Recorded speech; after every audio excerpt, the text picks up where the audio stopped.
David Pakman Show at davidpakman.com.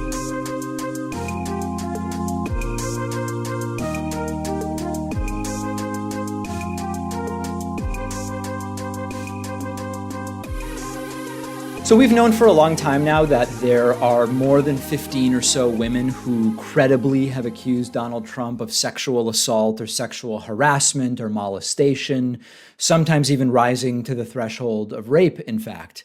When we learned that this new book was coming out, All the President's Women, Donald Trump and the Making of a Predator, it was previewed to us that there were about 25 more women who detailed their maltreatment by Donald Trump in the book. So we, at that point, speculated the total number.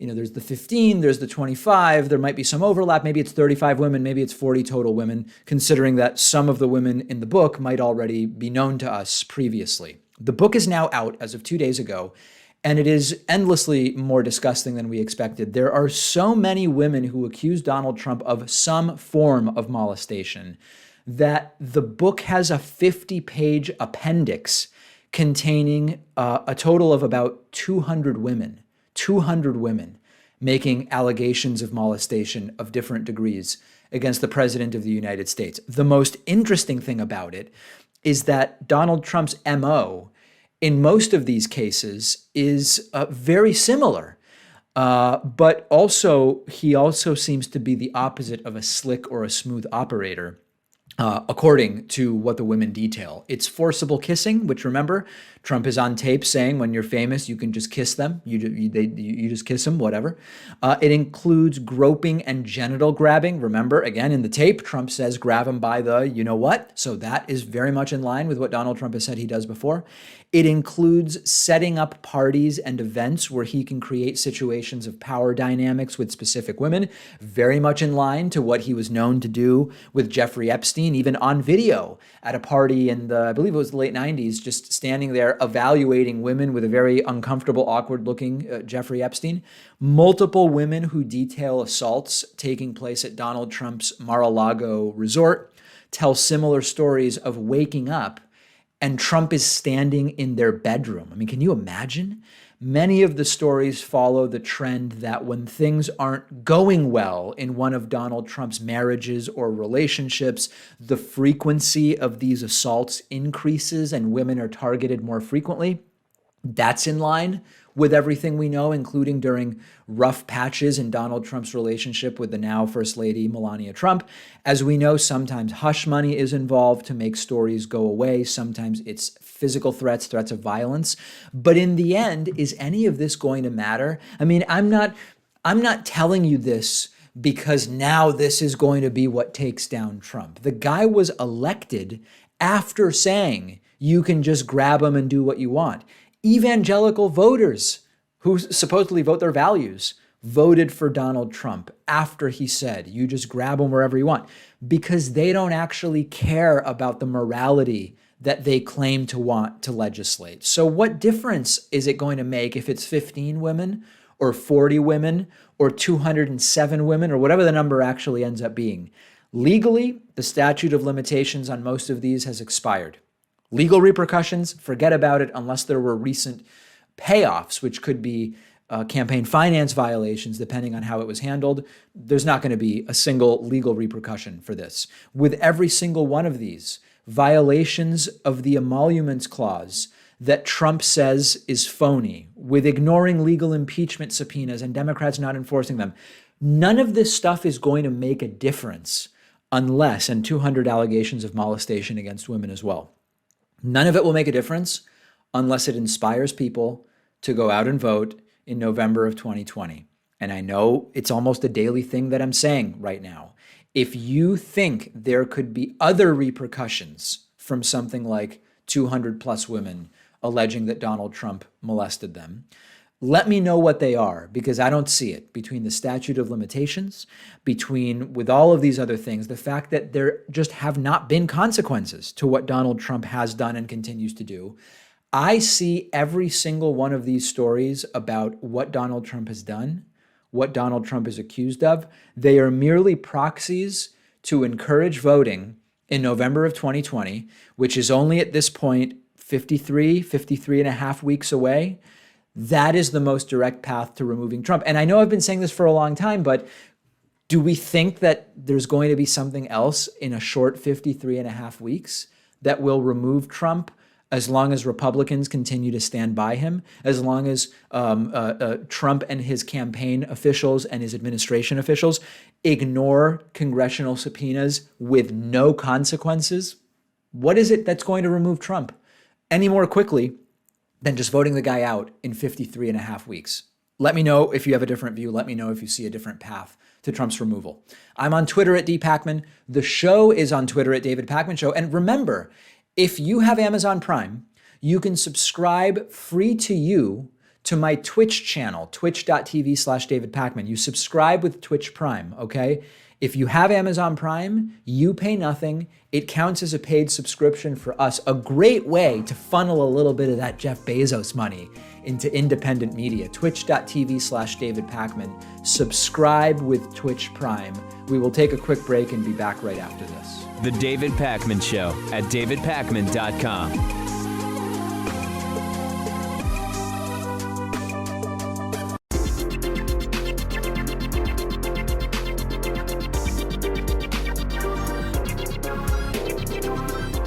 The David Pacman Show at davidpacman.com.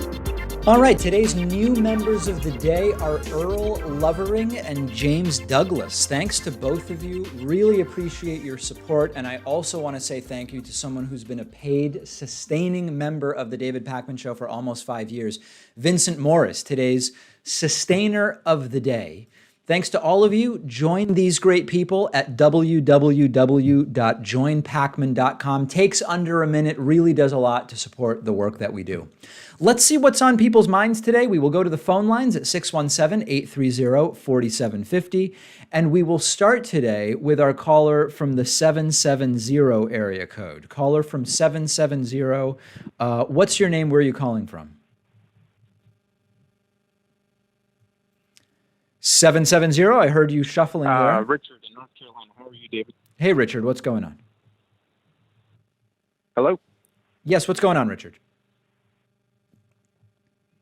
Can you hear? I'm good. I'm good. Hey, so here's my question. So with, let's say Senator Sanders somehow is able to actually win the nomination and does end up winning the presidential race, what do you think the odds are that he will actually get a Medicare for All bill passed? Because it seems like even those who do support Medicare for All have some watered down version of it. Like, so how many do you think would actually vote for it if it were to be put on a bill for everyone to vote on? This is a very important question, which is that even within the Democratic Party, there is not sort of unanimous consent around. Number one, not everybody in the Democratic Party supports Medicare for All.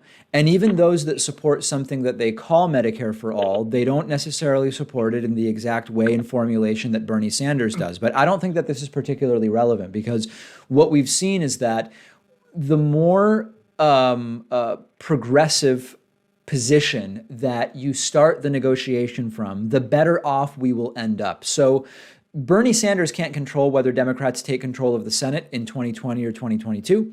Bernie Sanders can't, at least not directly, control what the Democratic majority is in the House, or whether they maintain one after the midterm. All he can do is say, here's my starting point, and then he will negotiate with whoever is there for the most progressive possible plan. So I think you're bringing up a perfectly reasonable question, which is it guaranteed that a President Bernie gets Medicare for All? The answer is definitely not. Definitely not. And this is just a reality. I mean, it's not a pro or anti-Bernie bias thing. It's just there's no guarantee that any president gets done what they want to do. The more audacious it is, the more difficult it will be to do. But we still want to be starting from the best possible place. Right. I do have one more follow-up if you have time. Yeah. It'd be a quick question. So one of the main arguments I hear against Medicare for All, of course, is how are you going to pay for it? And whenever someone brings up Canada, UK, Australia, the number one pivot from the right seems to be, well, but their population is significantly less than ours. That's why they're able to have a system like that. So do you think that maybe running Medicare for All at a state level instead of a national level would actually be any better just because it seems like it would be a little easier to manage, or at least that's the way I see it right now. So I dealt with this earlier this week, so I won't do the full explanation, but so two things on that. Number one, I disagree with the premise that if you have more people, it's more difficult to do, because more people actually means that the risk pool is larger, and no one group within that population is going to throw off your actuarial predictions nearly as much. So I reject that on principle. That being said, I have no problem with Medicare for all or other single payer systems starting at the state level. I think that from a pragmatic perspective, you might much more quickly be able to get something done. So I'm not opposed to it in any way, but the population argument is a tired one. Gotcha. Thank you, David. Appreciate your time. All right, Richard. Yep, going to let you go. Thank you for the call. 617-830-4750 is the number. Let's go next. Well, let's just check in with Dante from Florida, who I want to get it right, Dante, because every time you correct me, you are a Bernie guy, but you like Tulsi. Is that correct?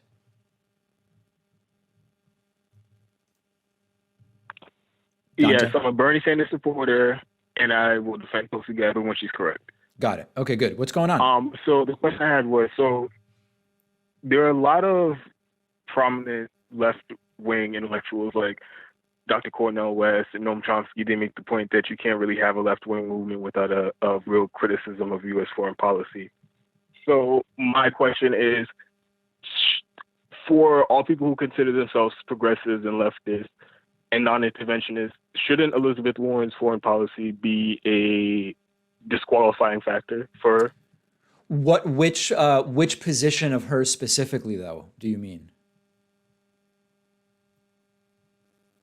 I mean, a lot of her positions on foreign policy are just bad. She hasn't really had, on the Israel-Palestine conflict back in, I think it was like 2014, 2015, something like that, when Netanyahu was doing the massacre in Gaza and the West Bank. She was literally using his IDF talking points about human shields and they have to defend themselves and all of that.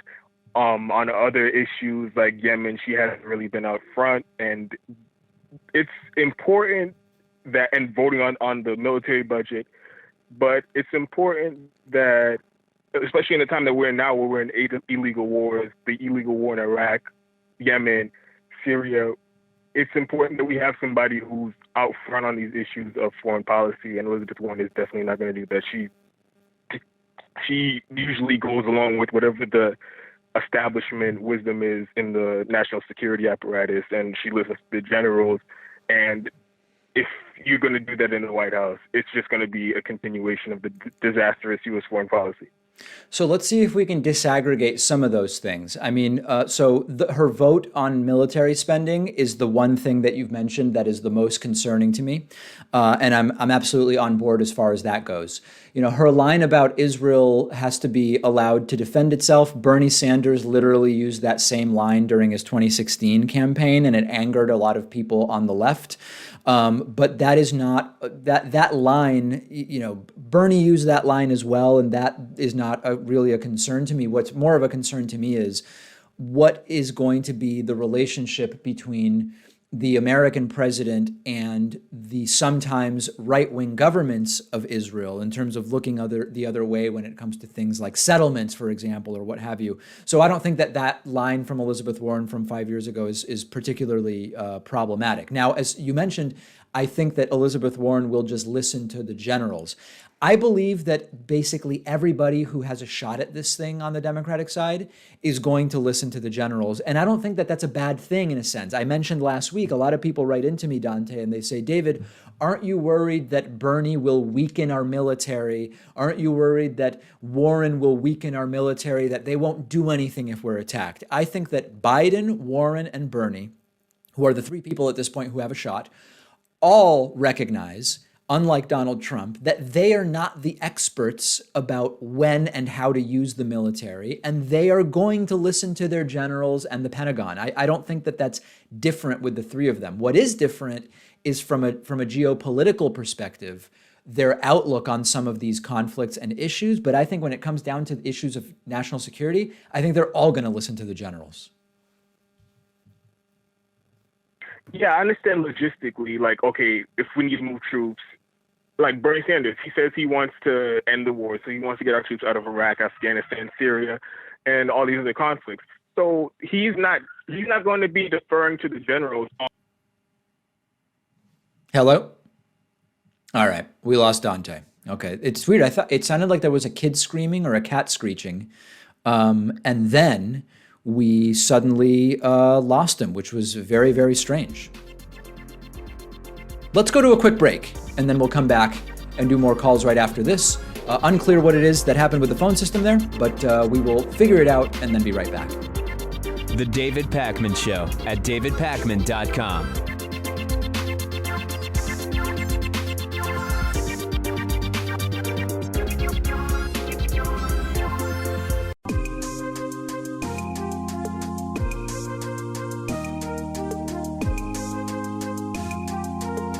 Welcome back to the David Pakman Show. All right, let's go back to the phones at 617-830-4750 and see if we've got things working once again. Let's try our caller from the 936 area code. Caller from 936, can you hear me? If so, what's your name? Where are you calling from? Hey, David, this is Robert from Houston. Hey, Robert, what's going on? Hey, I was curious if you saw the Tim Pool Sam Seder interview. I saw like 5 minutes of it. Yeah. Are. And I mean, from what I saw, Sam was making a lot of sense, and I wasn't exactly sure. You know, Tim seemed to be making a point, but then very quickly backing away from it when Sam would challenge it. And then I got bored and I went on to other things. That's about the right reaction you should have had. I mean, what did you make of it? What was the general? What was the gist of their discussion even about? It had to do with impeachment. Then drifted off into sort of other niche topics. But I'm trying to figure out where Tim Pool lands, like in the space of the political sphere. If he's like a leftist. I know that you've talked to him before. You said that you're friendly with him. Yeah, like off the air and stuff. It's just kind of strange to see somebody who's, I guess, a reported leftist, but who like constantly defends Trump and other conservative talking points. Yeah, listen, I mean, I think Tim is playing, and I would say this to his face, and I've said it, I think that Tim's personal politics on an issue-by-issue basis, I believe that they are left, and he recently did a political compass test and posted it, and he's on the left, according to his issue-by-issue positions. I think that he has found that it is good business to play the sort of enlightened post-partisan centrist and to take the position that he's calling out the excesses, as he sees them, of the anti-Trump media as he sees them. And it's profitable and it's getting him a lot of attention. And, but privately he's for, he checks a lot of the boxes that leftists check about Medicare for all and whatever else. I think that that's basically what's going on with Tim Pool. Okay, that makes sense. Okay. Well, thanks for taking my call, David. Have a good day. All right, you too. Appreciate the phone call. Thank you. Let's go next to our caller from the 210 area code. Caller from 210, what's your name? Where are you calling from? Name's Tony. I'm calling from San Antonio, Texas, as you can probably tell from the accent. All right, Tony, what's on your mind today? I had a quick question. Yeah. I had a quick question. First of all, just need to see if you saw recently on the news that a bunch of Republicans just stormed the congressional hearing. No, I didn't see that.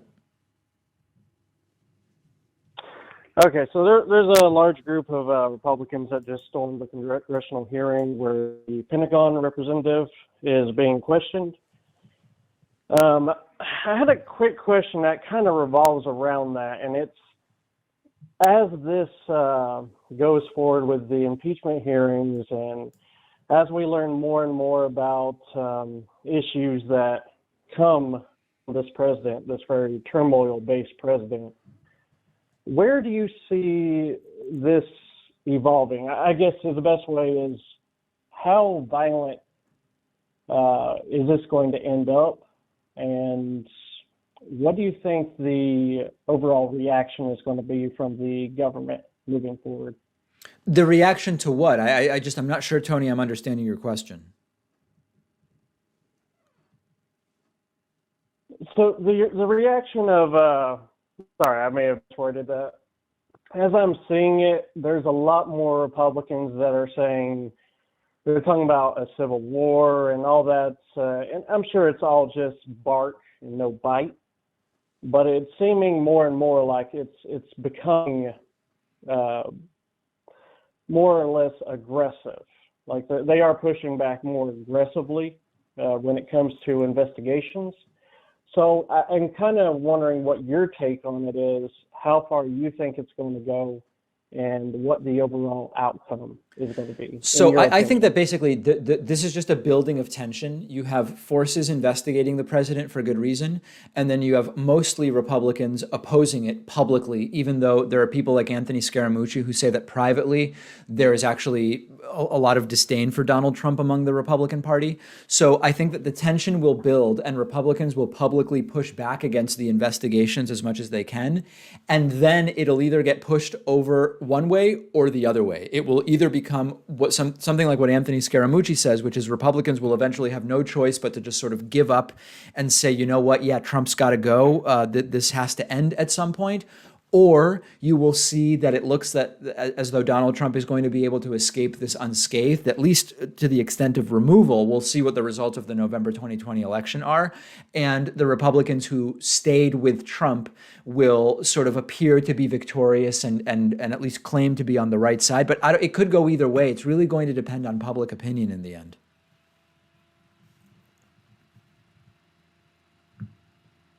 Okay, yeah, that's the biggest question I had there. I just wanted to, as far as living here, and I'm originally from a different southern state, but I grew up as a farmer's kid and kind of getting concerned as far as it goes. I don't know why anybody in the South wants to support a silver spoon-fed kind of rich guy, but, whatever. I'm kind of concerned about my family and their thoughts and their process, and I want to make sure, especially with the rumors of liberal hunting parties, which is ridiculous, what people's overall aspect of the outcome is. I would like it not to evolve into something, I guess, violent, I guess is the best way to put it, in the overall tendency of it. Absolutely. That's my view as well. I am against the violence. Tony, I appreciate the call from San Antonio. I've got to move on. I hope to hear from you again. Let's go next to our caller from the 301 area code. There is something a little funky going on with the call system today, but we're going to do our best to sort of work within what is available to us. Who's calling from 301 today? Hey, David, this is Jason from Hagerstown, Maryland. Hey, Jason, what's going on? Yeah, my question is about fake news and what we can do to combat it, and if the government should have any role in that. So I'm becoming increasingly concerned about fake news and these conspiracy movements, such as like anti-vax movements and like Fox News is just defending Trump at all costs, and they're not grounded in reality. And things like climate change, they just deny it when all scientists pretty much say it's real. So I'm wondering what you think we can do to combat it, and if the government should have any role in combating it. So the problem is that when you get to the point of arguing about or thinking about whether the government should have any role, it's sort of already too late. Like if we have a society where we need the government to combat fake news, we've already sort of lost. And this goes back to what I've been talking about. I talked about it earlier this week. We have an almost total lack of schools teaching people to really think for themselves, to understand epistemology, to understand critical thinking. And if and until we have that, the government combating fake news by putting restrictions on Facebook or whatever the case may be, it's too late in the process. We need to be attacking this far, far earlier. Now, if someone has a particular proposal as to something that could be done by law to try to, quote, fight fake news, I'm not opposed to it reflexively, like on principle. I'm open to listening to it. But the problem is that if we had more adults who just understand media literacy, understand epistemology, understand arguments, understand how to determine for themselves whether a conclusion that is being fed to us actually follows from the premises and whether the premises are precise and accurate, we wouldn't be having the conversation about this government need to deal with this. That's not the reality. Government is in the picture because things have gotten so bad, but it needs to really be dealt with systemically, starting far earlier than when we would just say government needs to fix it. Right. Yeah, I agree with that. I almost think it's too late at this point. I mean, there's just like so many people that are just like a lost cause. Yeah, I mean, it's never too late to start educating people, but at this point, a lot of people lack the skills to really figure it out for themselves, unfortunately. Exactly. All right. Well, thank you. Okay, Jason from Maryland, appreciate the phone call. Thank you so much.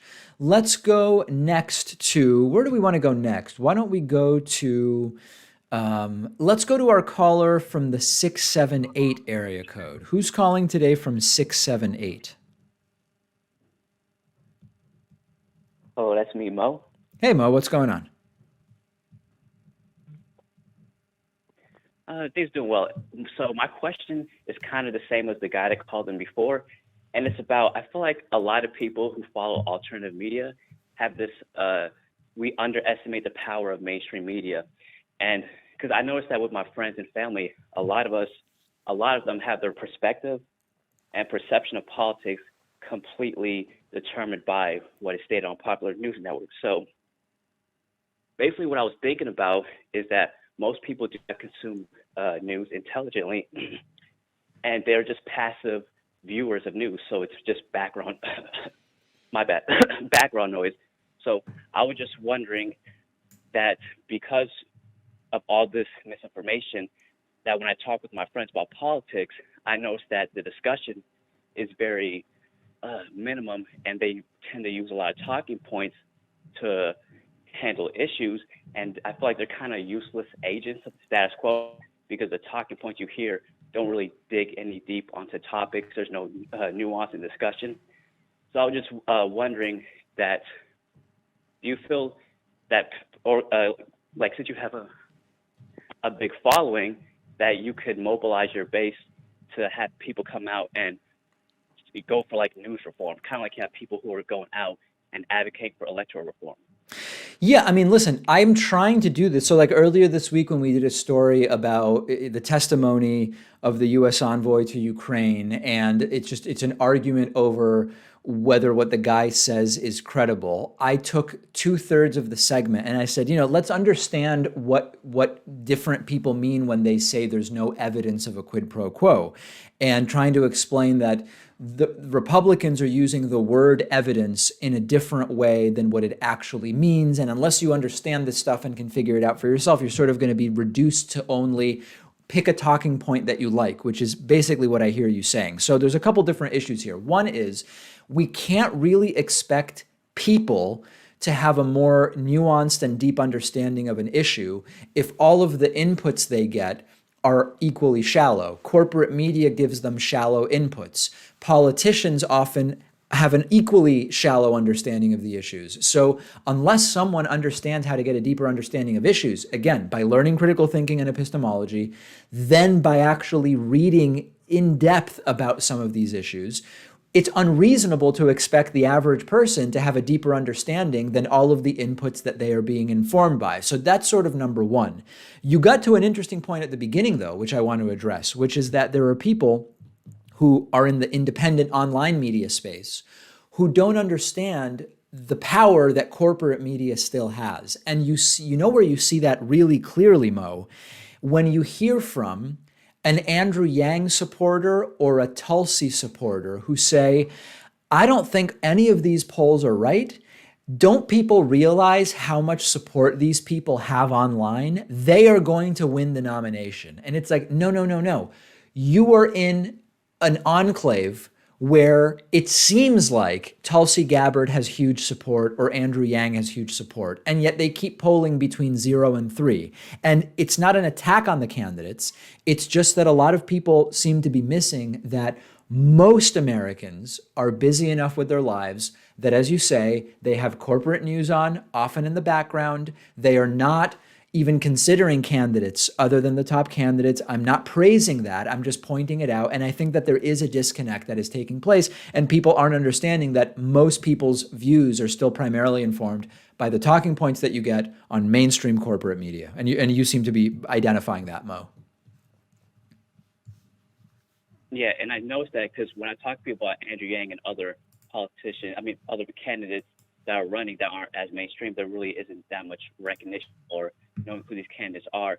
And so I feel like a lot of people, especially when they vote, they fall for the narrative of voting for who is electable and who could beat Trump versus actually looking at their policy and having a real opinion that they can support. And then one last thing I want to mention is whenever I talk about policy with people and I mention something that might raise taxes or involve government intervention, as soon as people hear that, they think socialism, and then they tend to react strongly in a negative way because they're not really thinking deeper. So I realize that until we can have conversation and news media can just present information without a spin involved, most people are just going to say, oh, I've heard a lot of negative things about socialism. The media does a good job of, creating that negative association. So when people hear the word, they just react strongly without actually really thinking about it. Yeah. I mean, a lot of people who have an opinion about socialism don't even know what it is. And you can be against socialism and be informed, or be against it and be uninformed. And obviously, we're much better off if people are informed in their opinions. Mo, I appreciate the phone call. Thank you so much. Points all well made. Let's go next to our caller from the 504 area code. Who do we have today calling from 504? Hi, David. This is Charlie in Fairfax, Virginia. How you doing? Good. Did you say Charlie in Fairfax? Yeah, that's right.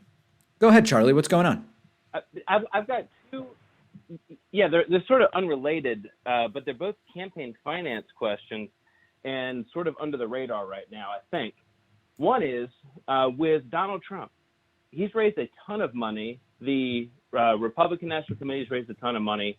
If he's somehow impeached and not the candidate in 2020, where would that money go and who would that be most likely to benefit?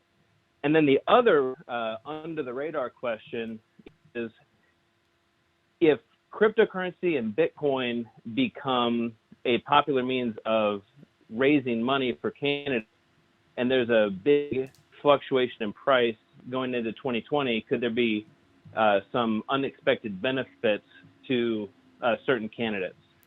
Are candidates accepting Bitcoin donations? I'm unaware of that.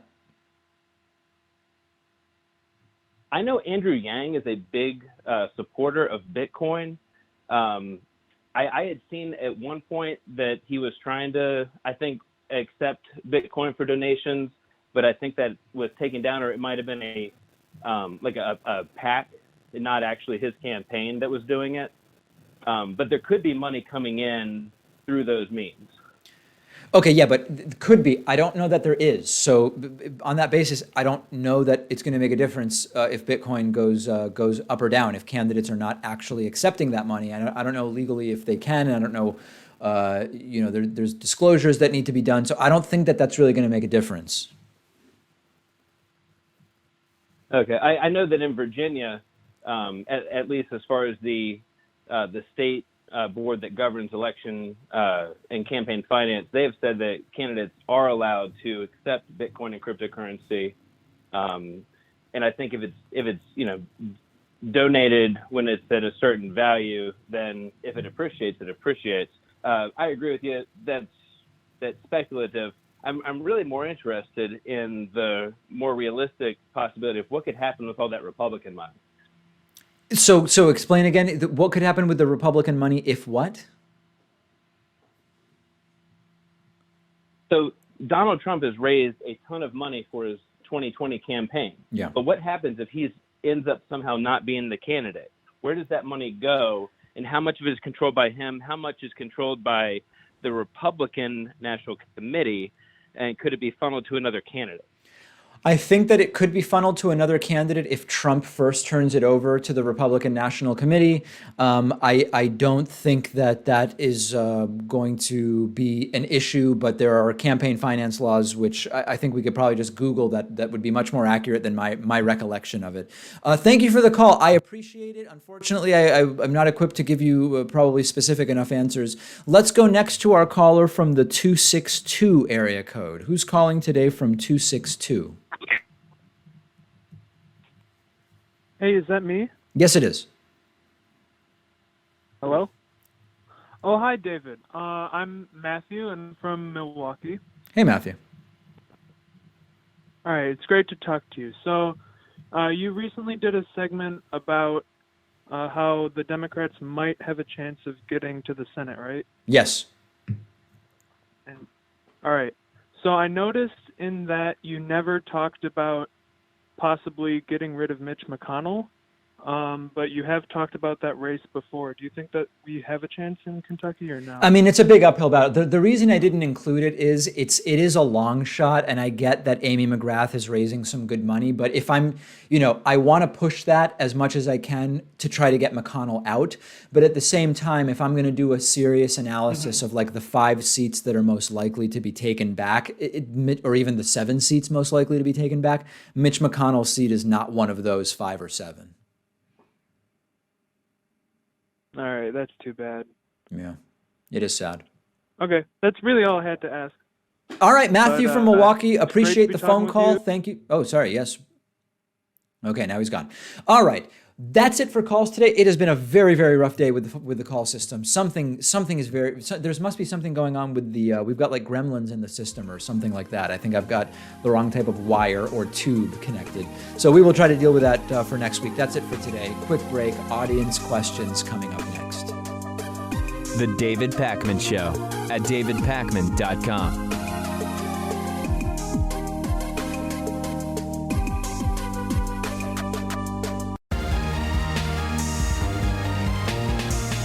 The David Pakman Show at davidpakman.com.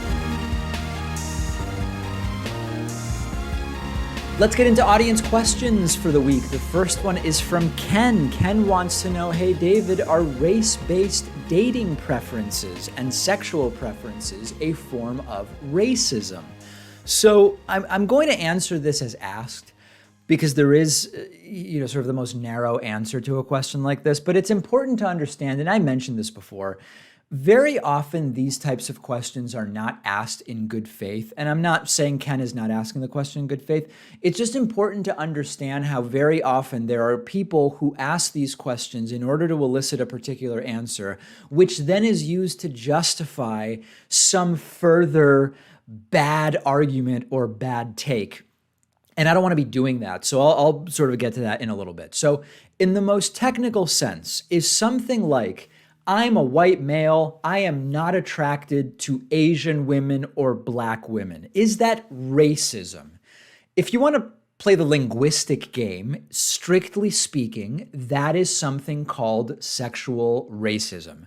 Now, don't be triggered by the word. Okay, we're trying to have adult conversations here. We're trying to have conversations that have context. So don't just go crazy because I'm calling something racism. This is actually a deep topic with a lot of nuance behind it. And there's really a lot of sociology and a lot of things behind this. On the one hand, people are attracted to certain other people, oftentimes for reasons that are not particularly discernible. Sometimes people have a preference for thinner or heavier others. Sometimes for certain hair colors, sometimes complexions, certain personalities, certain hobbies or religion or skin color, right? Race is a completely reasonable basis where one might have a sort of base level predisposition in favor of or against when it comes to physical attraction. And in principle, this is no big deal. This is not evidence of systemic cultural racism. It's none of those things, okay? Now, let's go beyond that.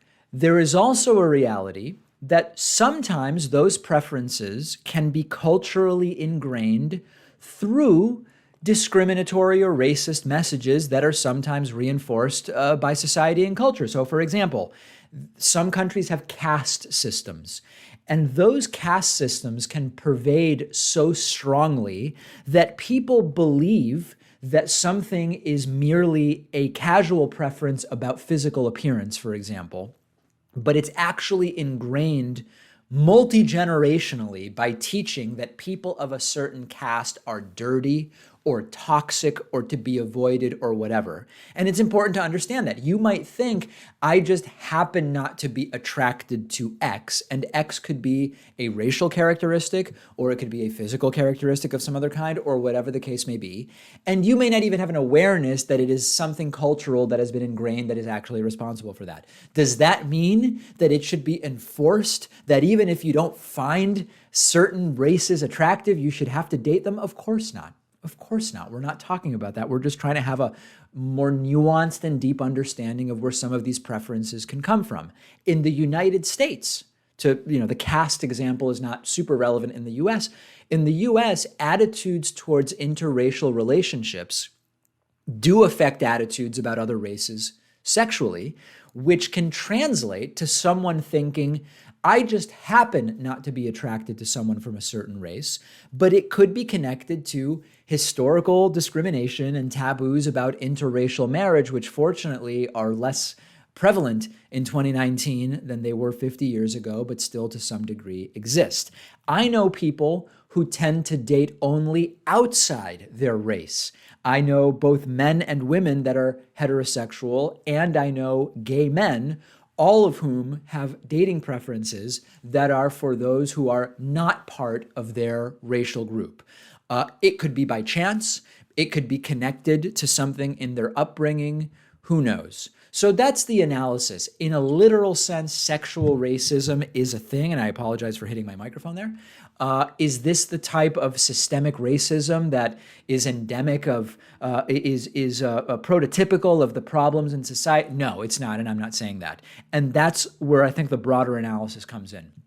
The reality is that making questions of racism about something like sexual preferences is very often a distraction, sometimes used in bad faith by people who either want to create fake drama around dating preferences or to use acceptance for dating preferences on the basis of race to justify further segregation. There is a case that some on the internet like to make that, listen, if it's okay to only want to date people of certain races, then what's the big deal with more segregation? Like, why don't we live around people of our own race? And the next thing you know, you're talking about something like what Richard Spencer has proposed, a peaceful segregation on the basis of base. So it's important. I'm glad to address these questions as if they are good faith questions. And I believe with peace and love that Ken was asking it in good faith.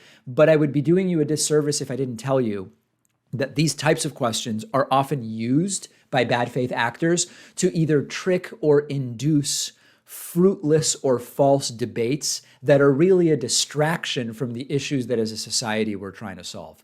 If you disagree with me, let me know. I can't wait to hear from you. Hey, David, can you delineate the factions that exist on the left right now? So I'll try to do this.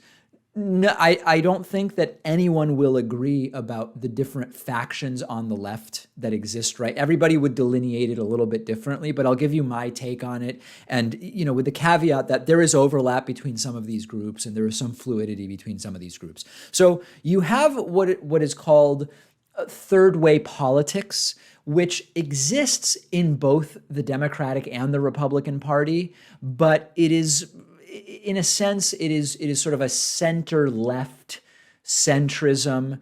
You could argue that like Bill Clinton personified this to some degree. There is third way, we could call it third way centrism, which is a faction on the left. It's a pretty establishment faction of the left. Some of you might call these establishment shills, although that's a pejorative term. So that's kind of one faction of the left. And I know that that one can be characterized in a few different ways.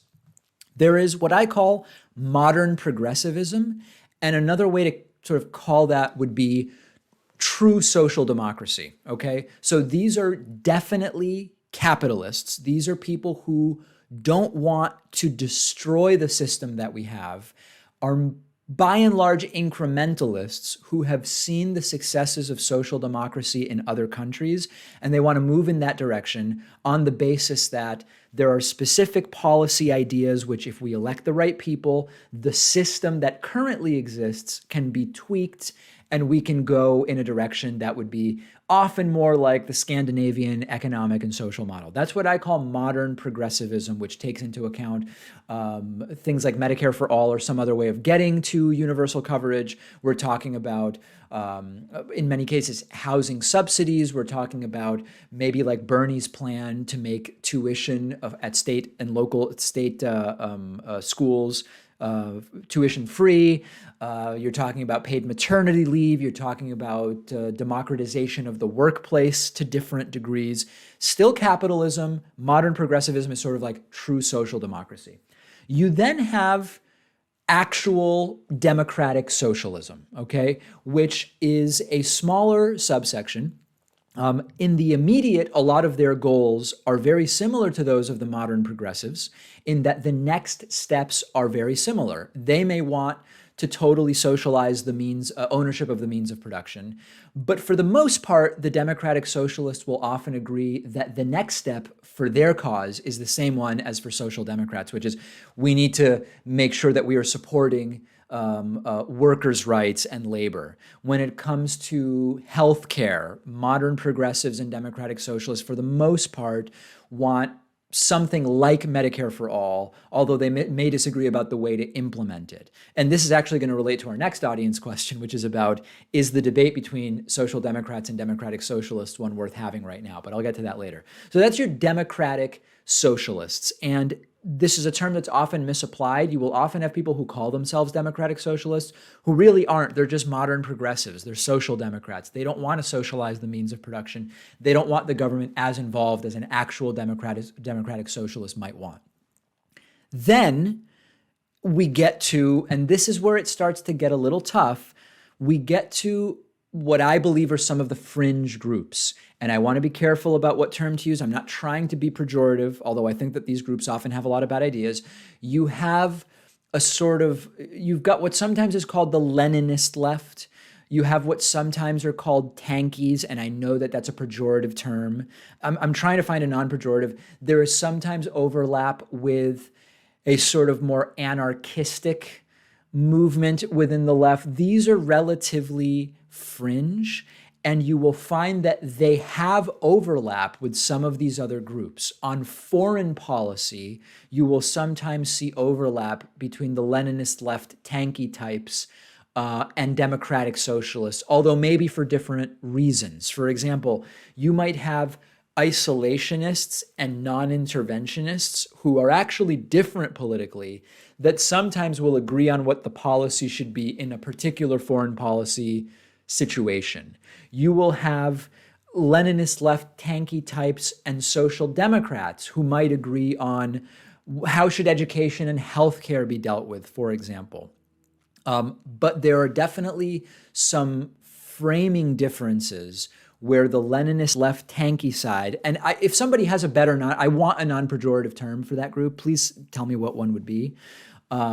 If there are times where when you get into conversations of very basic things like the concept of a nation state, should militaries exist, where you will get to like some pretty stark differences. There is also a strong actual socialist communist component within the Leninist left, as the name probably suggests to you. That is how I see the divisions on the left right now. And I, for the most part, think that it's great to have these different factions. You know, the Republican Party prior to Trump did not suffer greatly because of the three-way split between the Tea Party types, religious conservatives, and pro-business Republicans. They had all three. They won thousands of seats at the local level and up, and it did not do damage to them. And I see no problem with having all of these different groups included in the context of the left. When it starts to become toxic, and we've talked about when it does, I think it does start to do damage to the movement. If you disagree with how I see the modern left being divided up, let me know. And please do let me know some other way to refer to the Leninist left tanky types. I don't want it to be pejorative. It also can't be gushing, right? Because I do think that there are major problems with that movement. Last question today. We sort of alluded to it in the second question. Is the battle between social democracy and democratic socialism one worth having? So there are two answers to this. Ideologically, there is a major difference between a social democrat who believes in a capitalist system that is well regulated. The corners are sort of sanded off to make the system work better for more people. It sets a floor, it sets a ceiling. We've talked about social democracy. That versus socializing the means of production as an actual socialist, there is a world of difference between those two ideas. So the debate between social democracy and democratic socialism is not just worth having, it's an incredibly important debate that separates drastically different worldviews. That's the theoretical answer. Now, in modern American politics, we are not at risk, or we don't have the possibility of going to democratic socialism anytime soon. I've said this before. When Donald Trump gets up in front of the State of the Union, during the State of the Union address, and says we will never be a socialist country. First of all, he doesn't know that. Things can happen over 50 years, over 30 years, over 100 years, that Donald Trump simply can't predict. So it's a dumb thing to say. But there's also no risk that we're about to become a socialist country. The serious reforms that are being discussed right now around healthcare, around inequality, around education, public transit, housing, all of these things. The risk is that we go slightly more in the direction of social democracy. And so I believe that in an academic sense, in a theoretical sense, we should be discussing social democracy versus democratic socialism. In the immediate, the goals for both are probably the same. If you are a social democrat, you want to get to universal healthcare coverage, maybe through something like Medicare for all or other types of plans that I've mentioned. If you are a democratic socialist, that still is the next step for healthcare, which gets you closer to what you ultimately want. It's an academic debate right now. It may become a practical debate at some point in the future in the United States, but we're not becoming a democratic socialist country anytime soon. There are effectively almost no democratic socialists in positions of power. Even some of them who call themselves democratic socialists are advocating policies of social democracy. So have the debate, but the next steps are very similar, whether you're a social democrat or a democratic socialist, and I hope that we can unite among making those accomplishments a reality. We've got a great bonus show for you today. Become a member or a patron to get instant access. Join at www.joinpacman.com or patreon.com/David Pakman Show.